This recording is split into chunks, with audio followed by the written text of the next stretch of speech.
بعض گھرانے کثیر العیال شخص ہیں، ایک کمانے والا اور 10 12 15 لوگ 18 20 لوگ کھانے والے، سب اسی پہ ڈیپینڈ کرتے ہیں.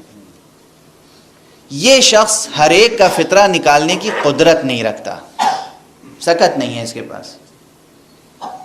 تو یہ طریقہ شریعت نے بتایا خود کہ جو گھر کا ذمہ دار ہے سب سے پہلے وہ خود فطرہ نکالے گا، کہے گا یہ پروردگار میں فطرہ نکالتا ہوں اپنی طرف سے، واجب قربتاً اللہ. یہ فطرہ دے دے گا اپنی بیوی کے ہاتھ میں، بیوی اسے قبول کر لے گی، پھر وہ کہے گی کہ یہ فطرہ میں نکالتی ہوں پروردگار واجب قربتاً اللہ.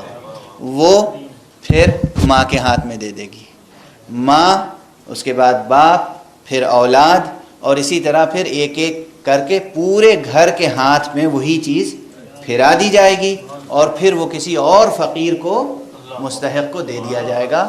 اللہ ان سب کی طرف سے اس عبادت کو قبول فرما لے گا.